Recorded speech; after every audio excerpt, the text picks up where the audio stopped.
bu dee dañu ne benn électeur bu voté wul rek mën na stopper yeneen électeurs yëpp. ndax ñoo yem le processus actuellement il est déjà lancé. la koy reporter pour man lu rëy lay mën a doon.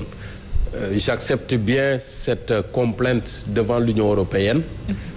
Parce que quand même il faut le rappeler l'Union européenne a joué un grand rôle. ci suñu fichier électoral bi.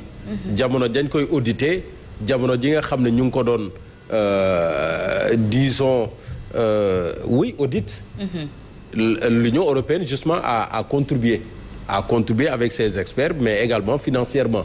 Et je pense que c'est tout à fait raison que ku gisul sa bopp ci fichier bi nga dem wax ci ak Union européenne parce que ñoom dimbali woon nañu Sénégal bokkoon nañu ci partenaires yi nga xam ne taxawoon nañu ci wetu Sénégal pour justement pouvoir ak opposition mën a déggoo ci auditu fichier bi avec ña ko war a def ba sax rapport mujjee woon cee am avec plusieurs choses qui ont été rectifiées réaménagées revues autour de ce fichier électoral. Je pense que c'est très important parce que doublon yi c'est pas la première fois. Il y a des gens qui sont décédés qu'il fallait extraire du fichier. Il y a des gens yoo xam ne peut-être seen situation mayu leen woon ñu bokk ci fichier bi. Tout ça a été revu autour d'un audit et cet audit justement l'Union européenne y avait grandement participé. Donc c'est tout à fait normal que ñoom opposition bi rawatina les candidats yi nga xam ne dañ leen a recalé sous prétexte que fichier électoral bi moo leen éliminé sous prétexte qu'il y a eu des électeurs introuvables et la tribune affiche un chiffre de 900 000 c'est un gros chiffre. C'est énorme. Mais c'est tout à fait normal que justement ñu dem wax ak ay partenaires au Sénégal parce que aujourd'hui c'est ce fichier là qui pose problème. En tout cas selon plusieurs candidats. Et donc c'est une occasion pour vraiment ñu taxaw mën cee waxtaan mais puisque le processus est lancé lan moo mën a taxawal processus bi ak nu muy taxawee qui doit intervenir je pense que c'est a priori le chef de l'État. Puisque c'est lui qui signe le décret qui convoque le collège électoral moom moo mën a intervenir à ce niveau et juste préciser également que du yomb parce que justement dans la constitution a prévu que l'élection présidentielle se tienne le dernier dimanche du mois de février bi nga xam ne moom mooy la dernière année de mandature donc côté boobu également il faudra régler ça pour man du yomb mais quand même il faut se battre. Si tout le monde s'entend autour de l'essentiel, si tout le monde suit peut-être la logique de Alioune Tine, mais bon, est-ce que beneen dialogue xëj na fi ci diggante bi? Parce que déjà dans 4 jours, la liste définitive des candidats devrait être publiée par le Conseil constitutionnel. Mamadou Fofana ndax ñoom Bougane Gueye Dany Mimi Touré ak recalés spoliés yi nga xamante ni ñoom ñoo ngi bëgg am gain de cause demoon ni ki démb ca Union européenne pour stopper processus su parrainage bi dinañ mën a am ndam ci li ni mel.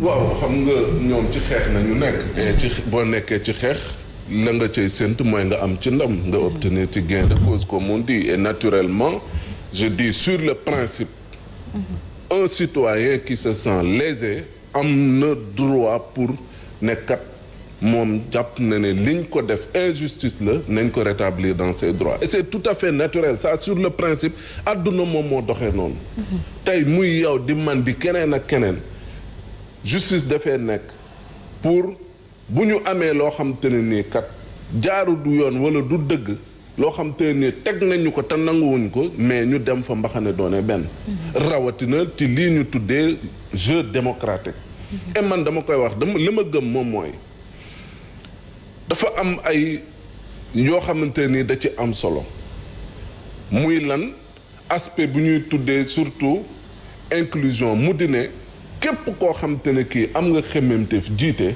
war nañ la mën a may sañ-sañ nga poser sa candidature beneen bi moo di ne démocratie la mu bëgg moom mooy que képp ku ñuy fal légitimité mu tirer ko ci à partir de la volonté populaire mu di ne askan wi ci boppam ñoom ñoo lay tànn ne la yow kat bëgg nañ nga jiite et dès lors loolu am na et c'est un droit reconnu mondialement et un droit constitutionnel ku ci nekk kon am nga xemmemteef pour ne man bëgg naa te am naa sañ-sañ pour laaj maintenant bu ñu demee ba ci li nga xam te ne nii moom mooy processus bi dafa am problème tey muy Bougane di Mimi Touré di keneen ak keneen ku mu mënti doon am nañ droit pour ne kat ñun de dañ ñoo teg injustice boo xam ne jaarul yoon et ce qu'on demande mooy que ne ñu rétablir dans notre droit et ça c'est tout à fait normal maintenant dina arrêter processus bi di arrêter processus bi lu wérte leer moo di ne s'il y a des couacs yoo xam te ne nii et c'est bien au-delà peut-être ñii nga xam te ne nii ñoom la wax ñoom ñooy porter combat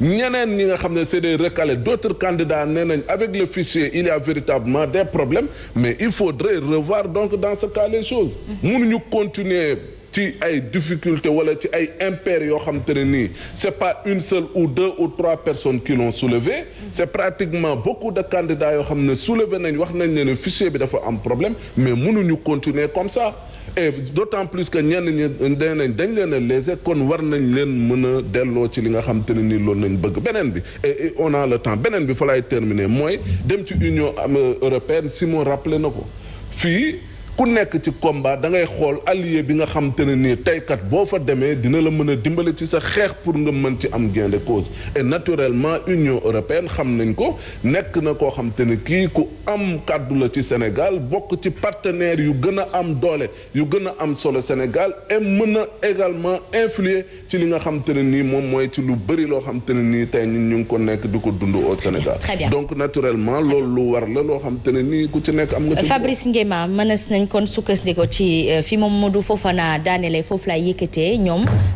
il leur revient de droit de revendiquer seen candidature à la candidature. Absolument. À l'image justement de Mary Teuw Niane professeur bi nga xamante ne titulaire bi nga xamante ni moom gisul boppam ci fichier électoral bi nga xamante ni moom yàgg na cee voté.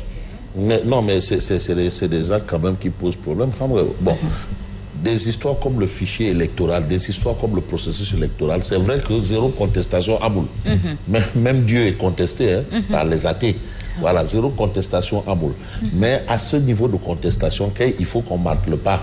Parce que ni les arguments qu'ils mettent, qu'ils posent, c'est quand même des arguments plus ou moins béton. Parce que Mary Teuw Niane, il a fait un exposé avec écran et tout ce que tu veux.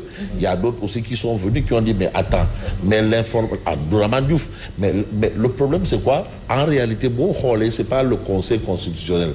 En fait, le problème c'est au niveau de l'informaticien là. Informaticien bobu xaw ndax ji ouais, voilà. Et puis aussi, il n'y a pas une contre-expertise. Voilà. Certains vous diront que non, il faut informaticien boobu c'est pas quelqu'un qu'on dit bon asma yow xamoo informaticien waa xam naa benn bu dëkk fii Birkilane waaw c'est pas ça mais il faut un appel d'offres. Il y en a qui vous disent par exemple que il faut un appel d'offres international pour qu'au moins on ait un informaticien chevronné parce que ku ko wax par exemple Charles-Émile Abdou Ciss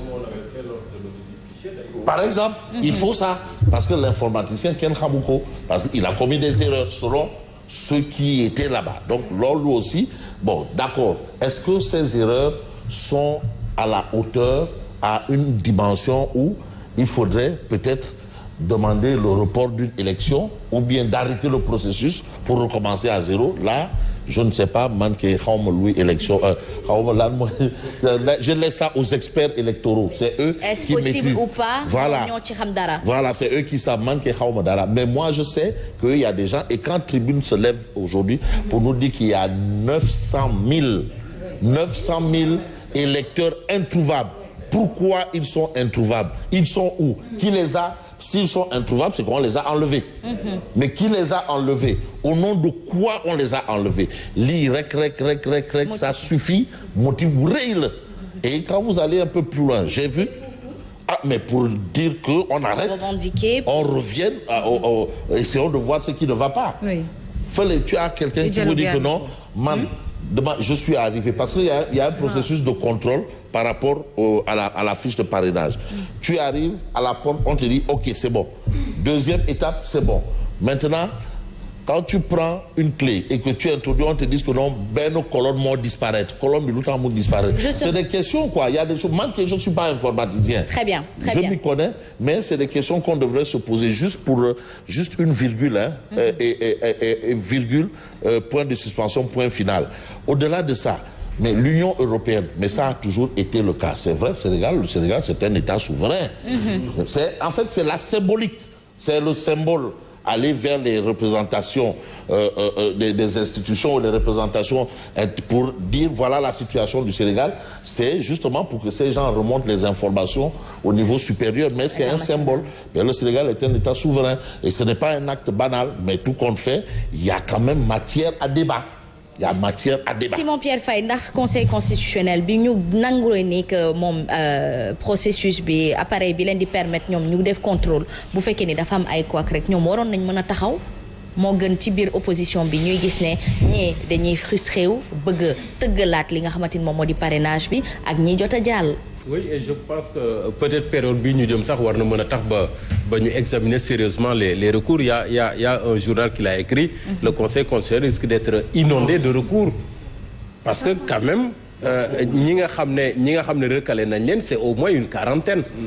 C'est quand même une quarantaine te ku ci nekk boo naree déposer recours ci problème bi mais il faudra que ça soit une alerte pour le Conseil constitutionnel. C'est vrai que recours yi je pense en tout cas pour la contestation, pour ce qui est de la contestation de la liste qui a été publiée vendredi, les recours c'est au plus tard aujourd'hui à 17h. Très bien. Mais quand même le Conseil constitutionnel a quelques jours pour statuer sur tous ces recours et peut-être c'est une occasion, pourquoi pas, s'il y a une brèche est-ce que c'est pas sur 3 ou 4 jours